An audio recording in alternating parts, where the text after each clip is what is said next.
కాశీ వాస్తు ప్రేక్షకులకి నమస్కారం. నా పేరు శ్రీనివాస్ కాసిరెడ్డి. నేను ఒక సాఫ్ట్వేర్ ఇంజనీర్గా పనిచేస్తున్నాను.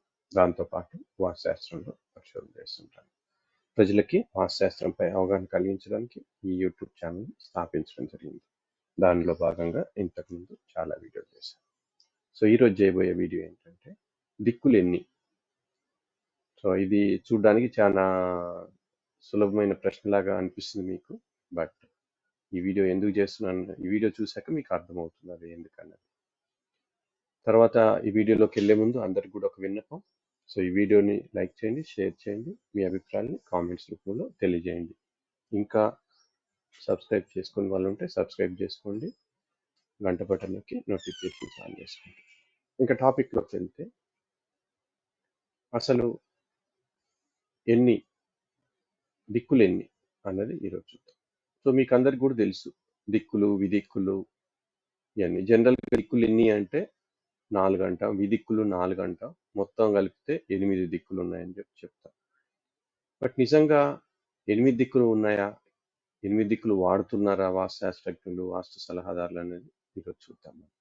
అవసరమా అన్నది కూడా చూద్దాం. ముఖ్యంగా ఇప్పుడు చూడండి, మీరు ఎప్పుడైనా ద్వారం నిర్ణయం చేయాలన్నప్పుడు, లేదా సెప్టిక్ ట్యాంకు లేదా బావి ఇవి ఎక్కడ ఉన్నాయి చెప్పాలన్నప్పుడు మీరు 8 దిక్కులు వాడతారు. అంటే బావి ఈశాన్యంలో ఉంది, సెప్టిక్ ట్యాంక్ ఆగ్నేయంలో పడింది, తప్పు, ఇలా చెప్తా ఉంటాం. నైరుతిలో పోయి ఉండకూడదు, ఇలా చెప్తాం. అలాగే ఒక ద్వారం ఎక్కడ ఉంది, అది ఈశాన్యంలో ఉందా, తూర్పులో ఉందా, అంటే పడమరలో ఉందా, వాయువ్యంలో ఉందా, ఇలా చెప్తాం. అంటే అప్పుడు కూడా 8 దిక్కులు వాడుతున్నాం. సో దాంట్లో ఎటువంటి తప్పు లేదు. కానీ కొన్ని విషయాల్లో అంటే ఏంటి, ఉదాహరణకి మీకు రోడ్డు ఏ వైపు ఉంది అన్నప్పుడు అప్పుడు కూడా 8 దిక్కులు వాడాలి. కానీ ఓన్లీ 4 దిక్కులే ప్రస్తావిస్తున్నారు. అంటే ఏంటి, తూర్పు రోడ్డా, దక్షిణం రోడ్డా, పడమర రోడ్డా, ఉత్తరం రోడ్డా అని చెప్తున్నారు. కానీ అది ఆగ్నేయం రోడ్డా, నైరుతి రోడ్డా, వాయువ్యం రోడ్డా, ఈశాన్యం రోడ్డా అన్న మాట రావట్లేదు ఎవరికి కూడా. సో అది ఇంపార్టెంట్. ఇప్పుడు ఇక్కడ చూడండి, స్క్రీన్ మీద మీకు కనిపిస్తుంది, ఇది ఒక స్థలం అనుకోండి. సో మధ్యలో దిక్కు పెట్టినప్పుడు తూర్పు మధ్యలో కనిపిస్తుంది, అంటే ఇది 0 degrees ఉంది, ఎగ్జాక్ట్ స్థలం దిక్కుకుంది, శుద్ధ ప్రాచి అంటాం. సో ఉత్తరం మధ్యలో వచ్చింది పైన, సో పడమర ఎడం వైపు వచ్చింది మధ్యలో, దక్షిణం మధ్యలో వచ్చింది కింద వైపు. సో ఈ బ్లూ లైన్ వచ్చేసి ఇక్కడ తూర్పు, బ్లూ లైన్ తూర్పు పడమరలు, రెడ్ లైన్ ఉత్తర దక్షిణాలు. సో గ్రీన్ వచ్చేసి ఈశాన్యం నైరుతి, ఎల్లో వచ్చి వాయువ్యం ఆగ్నేయం. ఓకే, సో ఇక్కడ మనకు కనిపించేది ఏంటి, 8 దిక్కులుగా విభజించాం. అంటే 8 దిక్కులు, 4 దిక్కులు ఉన్నప్పుడు మొత్తం 360 డిగ్రీలు ఉంటాయి దిక్సూచిలో లేదా కోణమానంలో. డిగ్రీ సూచించేటప్పుడు ఎక్కడైనా కూడా మ్యాథమెటిక్స్ లో కూడా 360 డిగ్రీలు ఉంటాయి. అప్పుడు 4 డిగ్రీలు ఉన్నప్పుడు 4 ఇంటూ 9 90 డిగ్రీలు ఉంటుంది ఒక్కొక్కటి. బట్ 8 ఉన్నప్పుడు ఏంటి, సో 45 డిగ్రీలు ఉంటుంది ఒక్కొక్క దిక్కు. సో ఇక్కడ చూసినప్పుడు మీరు ఇక్కడ చూడండి, తూర్పు అన్నాం కదా ఇది. సో ఇక్కడ నుంచి ఈ 2 లైట్ బ్లూ కలర్ల మధ్యలో ఉన్నది తూర్పు అన్నమాట. సో ఇక్కడ నుంచి ఇక్కడ వరకు కూడా తూర్పు. ఈశాన్యం చూడండి, సో గ్రీన్ లైన్ కు 2 వైపులా, అంటే ఇక్కడ నుంచి ఇక్కడ వరకు ఉత్తరం, ఉత్తర ఈశాన్యం, ఇక్కడ నుంచి ఇక్కడ వరకు కూడా ఈశాన్యం. అంటే ఈ గ్రీన్ లైన్ కి 2 వైపులా కూడా ఈశాన్యం ఉంటుంది. అలాగే రెడ్ లైన్ ఉత్తరానికి 2 వైపులా ఉత్తరం ఉంటుంది. సో ఇక్కడ నుంచి ఇక్కడ వరకు ఉత్తరం ఉంటుంది. అలాగే వాయవ్యం, ఎల్లో లైన్ వాయవ్యం. సో దీనికి ఈ పింక్ కలర్ నుంచి ఎల్లో లైన్ వరకు, లేదా ఎల్లో లైన్ నుంచి ఈ లైట్ బ్లూ కలర్ వరకు కూడా వాయవ్యం ఉంటుంది. అంటే ఇక్కడ నుంచి ఇక్కడి వరకు, ఇక్కడ నుంచి ఇక్కడ వరకు, ఇదంతా కూడా వాయవ్యం. సో ఇది డిగ్రీలుగా చూసినప్పుడు. సో ఇక్కడ మీకు ఏంటంటే, ఇది సెంటర్లో పెట్టాను, ఇక్కడ డిగ్రీలు కనపట్లేదు, బట్ ఇది ఇక్కడ నుంచి ఇక్కడికి 45 డిగ్రీస్ ఉంటుంది తూర్పు అంతా. ఇక్కడ నుంచి ఈ లైన్ ఇక్కడ మీరు ఇక్కడ చూసినప్పుడు ఇలా కలిపితే ఇది 45 డిగ్రీస్ వస్తుంది. సో అంటే ఏంటి, తూర్పు 45 డిగ్రీస్ ఉంటుంది, ఈశాన్యం 45 డిగ్రీస్, ఇక్కడ నుంచి ఇలా ఒక లైన్ ఇలా వస్తుంది, ఇలా లైన్ ఒకటి వస్తుంది. ఈ 3 ఈ మధ్యలో ఉండేది ఈశాన్యం అన్నమాట. అలాగే అన్ని కూడా. సో అంటే ఏంటి, ప్రతి దిక్కు 8 దిక్కుల్లో ప్రతి దిక్కు, సో అది దిక్కు కానీ విదిక్కు కానీ ఏదైనా 8 దిక్కులు అనుకుందాం మొత్తం. సో 8 దిక్కులో ప్రతి దిక్కు కూడా 45 డిగ్రీస్ ఉంటుంది. అది తెలుసుకోవాలి మీరు. ఇప్పుడు ఈ స్థలం తిరిగి ఉందనుకోండి. సో ఇప్పుడు ఇలా చూడండి ఇది. సో ఇది 22 డిగ్రీలు తిరిగింది ఈ స్థలం. 22 డిగ్రీలు తిరిగితే తూర్పు చూడండి, ఇక్కడ మధ్యలో ఉండాల్సిన తూర్పు ఇటు పక్కకు వచ్చేసింది. అంటే ఏంటి, మీరు స్థలం మధ్యలో నిలబడి తూర్పు వైపు చూసినప్పుడు తూర్పు ఇంటి స్థలానికి మధ్యలో కాకుండా కొంచెం ఎడం వైపు వస్తుంది అన్నమాట. దాన్నే సూర్యుడు కూడా మీకు ఎడం వైపు వచ్చే అవకాశం ఉంది అప్పుడు, మధ్యలో కాకుండా. కోర్స్ సూర్యుడి స్థానం మారుతూ ఉంటుంది అనుకోండి ఋతువులకు అనుగుణంగా, బట్ అది వేరే విషయం. జనరల్ గా చెప్తున్నాను. అంటే ఏంటి, ఇప్పుడు ఇక్కడ తూర్పు అన్నది మధ్యలో కాకుండా ఎడం వైపు వస్తుంది. దీన్ని ఆగ్నేయ ప్రాచి అంటాం. అయితే ఇక్కడ చూడండి 22 డిగ్రీస్ చెప్పాను నేను. సో 22 డిగ్రీస్ అంటే ఏంటి, ఇక్కడ చూడండి ఈ తూర్పు ఇక్కడ ఉంది. ఎగ్జాక్ట్ గా ఈ తూర్పు అన్నది కార్నర్ వరకు వెళ్ళిపోయింది. అంటే ఏంటి, ఈ రెండు లైట్ బ్లూ కలర్ లైన్ల మధ్యలో ఉన్నది తూర్పు. అంటే ఇక్కడి నుంచి ఇక్కడి వరకు ఇది తూర్పు అన్నమాట. అంటే ఈ తూర్పు అన్నది ఎక్కడికి వచ్చేసింది, పూర్తిగా కార్నర్ లో లేదు, పూర్తిగా మధ్యలో లేదు. అప్పుడు ఇక్కడ చూడండి ఆగ్నేయం చూడండి. సో ఈ ఆగ్నేయం అన్నది ఇక్కడి నుంచి ఈ బ్లూ కలర్ కానించి ఈ పింక్ కలర్ వరకు ఆగ్నేయం ఉంది. అంటే మీకు తూర్పు వైపు సగభాగం తూర్పు, సగభాగం ఆగ్నేయం ఉంటుంది 22 డిగ్రీలు తిరిగినప్పుడు. లేదా 22 పాయింట్, ఇంకా ఖచ్చితంగా చెప్పాలంటే 22.5 డిగ్రీలు తిరిగితే, సో అప్పుడు మీకు తూర్పు భాగం ఆగ్నేయం సమానంగా ఉంటాయి. అంటే ఏంటి, ఇక్కడి నుంచి ఇక్కడికి తూర్పు ఎంత ఉందో అంతే ఆగ్నేయం కూడా ఉంటుంది ఇక్కడ, ఈ లెంగ్త్, ఈ కొలతలో. సో దాన్ని సంధికోణం అంటాం. నా బుక్ రాసి చూసిన వాళ్ళకి తెలిసే ఉంటుంది, నా బుక్ ఎవరైతే చదివారో కొన్ని, సో వాళ్ళందరికీ తెలిసే ఉంటుంది సంధికోణం అంటే ఏంటని. సో ఈ 22.5 డిగ్రీలని సంధికోణం అంటాం. అంటే ఏంటి, 22.5 డిగ్రీల వరకు తిరిగితే, అంటే లోపు, అంటే 22 అనుకోండి, 22 డిగ్రీల వరకు తిరిగితే అది దిక్కులోనే ఉందంట. అంటే ఏంటి, ఇక్కడ 22 డిగ్రీలు తిరిగినా సరే దీన్ని తూర్పు రోడ్డు అనే అంటున్నాం. ఎందుకని అంటే ఇక్కడ తూర్పు స్వల్పంగా ఎక్కువ ఉంటుంది ఆగ్నేయం కంటే. 22.5 డిగ్రీలు అనుకోండి, అప్పుడు తూర్పు ఆగ్నేయం రెండు సమానంగా ఉంటాయి. అప్పుడు దాన్ని తూర్పు రోడ్డు అనాలా, ఆగ్నేయం రోడ్డు అనాలా అన్నది కన్ఫ్యూజన్ వస్తుంది. బట్ 22 డిగ్రీలు తిరిగితే తూర్పు స్వల్పంగా ఎక్కువగా ఉంటుంది, అందుకని దాన్ని తూర్పు రోడ్డు అనాలి. సో అలాగే దక్షిణం రోడ్డు కూడా, అప్పుడు ఇది దక్షిణం అవుతుంది. అలాగే మిగతా దిక్కులు కూడా. ఇక్కడ చూడండి, మీకు ఒక స్క్రీన్ షాట్ కూడా తయారు చేసి పెట్టాను. ఇక్కడ చూడండి. సో మనకేంటి 360 డిగ్రీస్ ఉత్తరం ఉంటుంది, ఈశాన్యం 90లో చూపిస్తుంది, సారీ తూర్పు 90లో చూపిస్తుంది, దక్షిణం 180, పడమర 270, ఇలా ఉంటాయి. వీటికి మధ్యలో కార్నర్స్ కూడా యాడ్ చేసినప్పుడు ఈశాన్యం 45 డిగ్రీస్లో ఉంటుంది. అంటే ఏంటి, ఇలా స్థలం దిక్కుకున్నప్పుడు ఇలా చూడండి. సో ఇక్కడ 90 చూపిస్తుంది, సో ఇక్కడ 45 చూపిస్తుంది, మీకు ఈశాన్యం 45 చూపిస్తుంది, ఆగ్నేయం 45. సో అంటే ఏంది, ఈశాన్యం 45 డిగ్రీస్ దగ్గర ఈశాన్యం ఉంటుంది అనమాట. బట్ ఎక్కడి నుంచి ఎక్కడి వరకు, సో 45 డిగ్రీస్కి ఇటు 22.5 డిగ్రీస్, ఇటు 22.5 డిగ్రీస్ ఈశాన్యం ఉంటుంది. అలాగే తూర్పు, సో తూర్పు 90 డిగ్రీల దగ్గర తూర్పు చూపిస్తుంది. సో తూర్పుకి 90 మైనస్ 22.5 ఆర్ ప్లస్ 22.5. సో ఇక్కడ ఈ స్క్రీన్ షాట్ లో చూడండి మీరు. సో అంటే ఏంటి, సో జనరల్ గా మనం తూర్పుని బేస్ చేసుకొని చూసినప్పుడు, సో 90 డిగ్రీస్ ఉంటే అది శుద్ధ ప్రాచి. సో 90 కంటే తక్కువగా ఉంటే అప్ టు 67.5 ఉంటే 60, అంటే 70 ఉందనుకోండి, 70 ఉంటే ఏంటి -20 అని, 70 ఉంటే కూడా అది దిక్కులోనే ఉందంట. అలా కాకుండా 67.5 వరకు కూడా అది దిక్కులో, 67.5 వచ్చేసి అది సంధికోణం. సో 67 ఉందనుకోండి, అప్పుడు అది ఆగ్నేయ ప్రాచిలో ఉందంట అనమాట. ఓకే, అలాగే సో జనరల్గా ఏంటి, మనం తూర్పు లేదా ఉత్తరాన్ని బేస్ చేసుకొని చూస్తాం. సో ఇవన్నీ కూడా మీరు ఒకసారి వీడియో పాస్ చేసి ఇవన్నీ చూసుకోవచ్చు మీరు. ఈ డిగ్రీలు ఎక్కడి నుంచి ఎక్కడి వరకు ఏ దిక్కు ఉంటుంది అన్నది మీరు ఒకసారి చూసుకోవచ్చు. అయితే మనం ఎక్స్ప్రెస్ చేసేటప్పుడు, రాసేటప్పుడు, చెప్పేటప్పుడు ఇవన్నీ అవసరం ఉండవు మనకి. జనరల్గా ఏంటి, తూర్పుని బేస్ చేసుకొని చెప్తాం, ఇవన్నీ అవసరం ఉండదు మనకి. కన్ఫ్యూజన్ అంతా లేకుండా ఉండాలంటే సో 90 డిగ్రీలు ఉంటే తూర్పు, 90 కంటే కొంచెం ఎక్కువ ఉంటే ఆగ్నేయ ప్రాచి, ఓకే, కొంత తక్కువ ఉంటే ఈశాన్య ప్రాచి అంటాం అన్నమాట. అంటే ఏంటి? సో మీకు ఇక్కడ కనిపిస్తుంది, ఇక్కడ చూడండి. సో ఇప్పుడు ఇదేంటిది? తూర్పు ఎడం వైపు వచ్చింది మీకు. అంటే ఏంటి? ఇక్కడ కొంత ఎక్కువ ఉంటుంది, 90 ప్లస్ ఉంటుంది, 90 నుంచి 112.5 వరకు ఉంటుంది అనమాట. ఇది 22 అంటే 90 ప్లస్ 22 ఎంత? 112 ఉంటుంది. సో 112 వరకు చూపించిందంటే అది ఆగ్నేయ ప్రాచిలో ఉన్నట్టు. 112 ప్రాచి దాటిందంటే అది విదిక్కులోకి వెళ్ళిపోయినట్టు. ఓకే, సో అలాగే ఇది చూడండి, ఇది ఈశాన్య ప్రాచి. ఇక్కడేంటి? తూర్పు మధ్యలో కాకుండా ఎడం వైపు, కుడివైపు వచ్చింది. అంటే సో మీరు ఈ స్థలం మధ్యలో ఉంచి చూసినప్పుడు సూర్యుడు మధ్య వైపు కాకుండా కొంచెం కుడివైపు వస్తాడనమాట.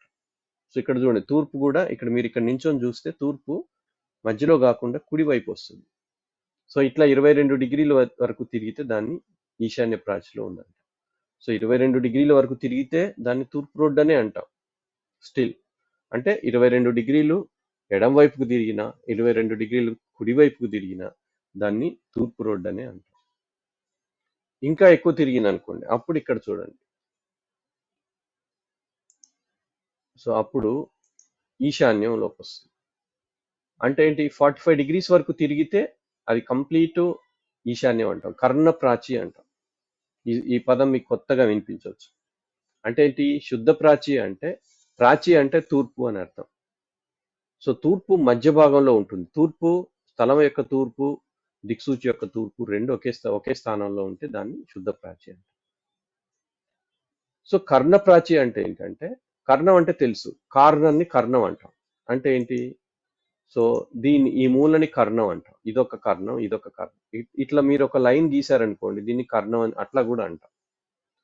సో కర్ణ ప్రాచి అంటే, సో తూర్పు వచ్చి ఈశాన్యంలో కార్నర్ లో ఉంటుంది. ఇది స్థలం 45 డిగ్రీస్ తిరిగితే అప్పుడు ఈ తూర్పు ఇక్కడ ఉండకుండా ఇక్కడ ఉంటుంది అనమాట.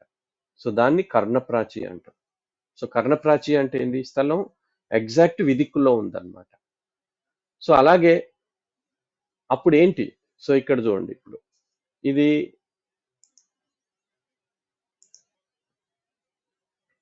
25 డిగ్రీస్ ఆగ్నేయ ప్రాచిది. అంటే ఏంటి?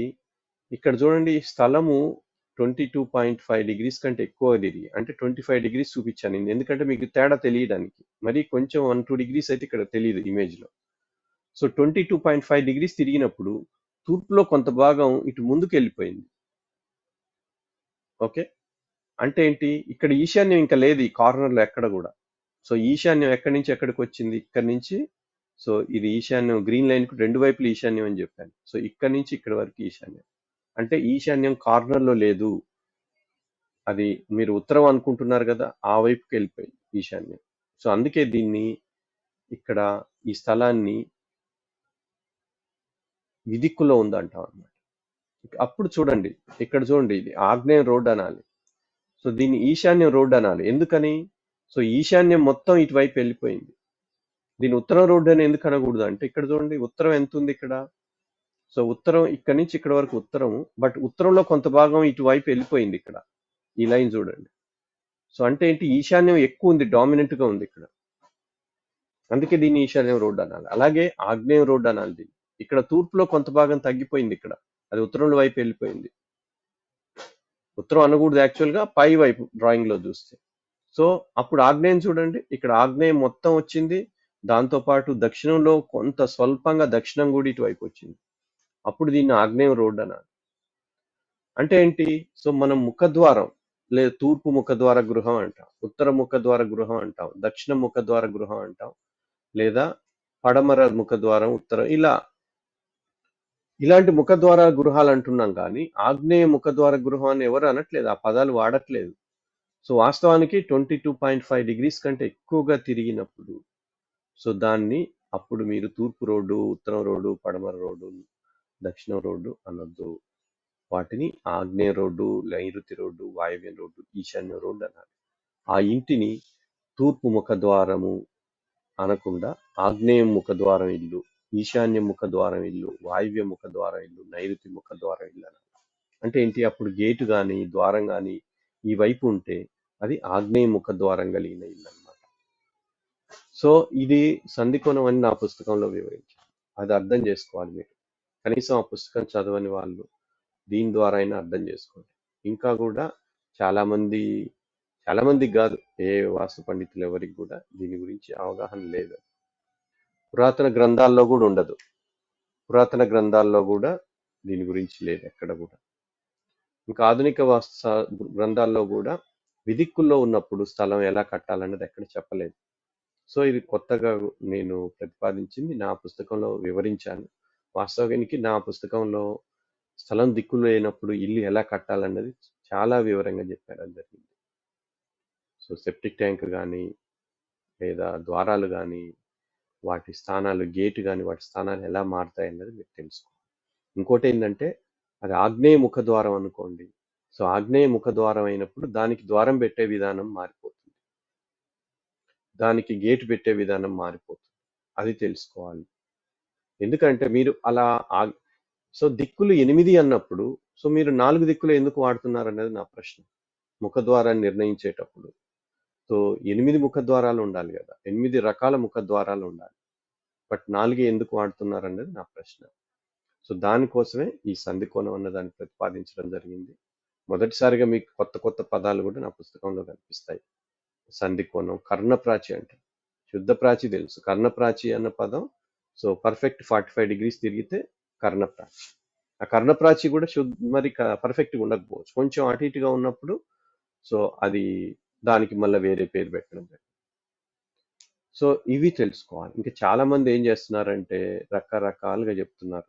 కొంతమంది పెద్ద పండితులు, లక్షల్లో సబ్స్క్రైబర్లు ఉన్న వాళ్ళు ఏం చెప్తున్నారంటే ఎన్ని డిగ్రీలు తిరిగినా మధ్యలో ద్వారం పెట్టమని ఒకసారి, లేదా మధ్యలో దిక్సూచి పెట్టి ఎక్కడ తూర్పు కనపడితే అక్కడ ఒక ద్వారం, ఎక్కడ పడమర కనపడితే అక్కడ ఒక ద్వారం పెట్టమని మరొకసారి, లేదా దేవతా స్థానాల ప్రకారం ద్వారాలు పెట్టమని చెప్పి మరొకసారి, ఇలా రకరకాలుగా చెప్తున్నారు. ఒకడే పండితుడు అదేంటంటే ఆ గ్రంథంలో ఉందంటున్నారు, పరిశోధన ఇంకో మా గురువులు చెప్పారని చెప్పి అంటున్నారు. ఏ మాత్రం సంకోచించడం లేదు మాట మార్చడానికి. తర్వాత ఏంటంటే ఇది ఏ గ్రంథాల్లో కూడా ఉండదు, ఆధునిక కానీ పురాతన గ్రంథాల్లో ఏమి ఉండదు. నేను ప్రతిపాదించింది దిక్కులో ఉన్నప్పుడు లేదా స్థలం దిక్కు లేనప్పుడు ఎలా కట్టాలన్నది నేను పరిశోధన చేసి తెలుసుకున్న విషయం. చాలా మంది ఏం చేస్తున్నారంటే గ్రంథాల్లో ఏముంది, ఈశాన్య ద్వారాలు ఏ గ్రంథాల్లో ఉన్నాయని చెప్పి ప్రశ్నిస్తున్నారు. పోనీ గ్రంథాల్లో ఏమున్నాయి అంటే దేవతా స్థానాల గురించి ఉంది. సో ఆ దేవతా స్థానాల్లో ఎవ్వరు పాటించడం లేదు. సో నన్ను కూడా అడుగుతూ ఉంటారు నాది ఏ స్థానంలో పడింది అని. తూర్పులో అడుగుతారు, మరి ఉత్తరంలో కూడా అడగండి అంటే అడగరు. తూర్పులో 2లో పడిందా 3లో పడిందా అని అడుగుతారు. ఉత్తరంలో మరి 3వ స్థానంలో పెట్టమని చెప్పారు. మరి ఎవరైనా పెడతారా ఉత్తరంలో? దేవతా స్థానాల ప్రకారం పెట్టరు, ఎవ్వరు పాటించట్లేదు. ఆ దేవతా స్థానాలు పాటించడానికి అవకాశమే లేదు. ఓకే, తర్వాత గదుల అమెరికా అని చెప్పి కూడా ఒక టాపిక్ ఎక్స్ప్లెయిన్ చేశాను బుక్లో. గదిని బట్టి ద్వారాలు ఏర్పాటు చేయాలి. అది ఈశాన్యం కదా, వాయువ్యం కదా, ఉత్తరం కదా అన్న దాన్ని బట్టి ద్వారాన్ని ఏర్పాటు చేయాలి మీరు. అది కూడా తెలుసుకోవాలి. సో నన్ను ఎక్కువ మంది పిలిచే వాళ్ళు ఎవరంటే స్థలం దిక్కుకు లేకుండా ఉన్నప్పుడు నన్ను ఎక్కువ మంది పిలుస్తారు. తర్వాత ఈ స్థలం ఇట్లా విదిక్కులో ఉన్నప్పుడు అవి చూడడానికి తప్పులాగా అనిపిస్తాయి. అంటే ఏంటి, సో ఇప్పుడు ఇది 25 డిగ్రీ ఆగ్నేయ ప్రాచిలో ఉంటే సో ఇక్కడ చూడండి, ఇక్కడ ద్వారం పెడితే ఇది దక్షిణమే. వాస్తవానికి ఇక్కడ స్వల్పంగా దక్షిణం ఉంది లేదా దక్షిణ ఆగ్నేయం ఉంది. సో ఇక్కడ దక్షిణ ద్వారం ఇక్కడ పెట్టుకోమని చెప్తాను, ఇక్కడ తూర్పు ద్వారం పెట్టకూడదని చెప్తాను. ఇలాంటి వాటి గురించి నేను కొన్ని వీడియోలు కూడా చేశాను ఇంతకుముందు. నా వీడియోలు అన్ని చూడండి, మీకు తెలుస్తుంది. అప్పుడు చూడడానికి తప్పుగా కనిపిస్తుంది, అది ఆగ్నేయం డోర్ లాగా కనిపిస్తుంది. బట్ అది ఆగ్నేయం కాదు, తూర్పు ఆగ్నేయం డోర్ లాగా కనిపిస్తుంది. గేటు లేదా ద్వారం అక్కడ పెట్టుకోవాలని చెప్తున్నారు. బట్ అది పెట్టుకోవాలంటే సంకోచిస్తున్నారు. అది చూడడానికి తూర్పు ఆగ్నేయం ద్వారం లాగా కనిపిస్తుంది, గేటు కూడా అలాగే కనిపిస్తుంది. సో అందుకే వాళ్ళకి వివరించడానికి కూడా ఈ వీడియో చేయడం జరుగుతుంది. కాబట్టి పండితులందరూ తెలుసుకోండి, దిక్కులు 8. ముఖద్వారాలు 8 రకాలు, 4 రకాలు కాదు. ఆగ్నేయ ముఖద్వారం, నైరుతి ముఖద్వారం, వాయువ్య ముఖద్వారం, ఈశాన్య ముఖద్వారం అని కూడా ఉంటాయి, తెలుసుకోండి. మిగతా చోట్ల 8 వాడినప్పుడు ఇక్కడ 4 ఎందుకు వాడుతున్నారు అనేది నా ప్రశ్న. సో గ్రంథాల గురించి అడగవద్దు, గ్రంథాల్లో ఉన్నాయి, మీరు పాటించి చూపించండి గ్రంథాల గురించి ప్రశ్నించాలంటే. అదే నేను చెప్తున్నాను. సో ఈ వీడియో మీకు ఉపయోగకరంగా ఉంటుందని భావిస్తున్నాను. నమస్కారం.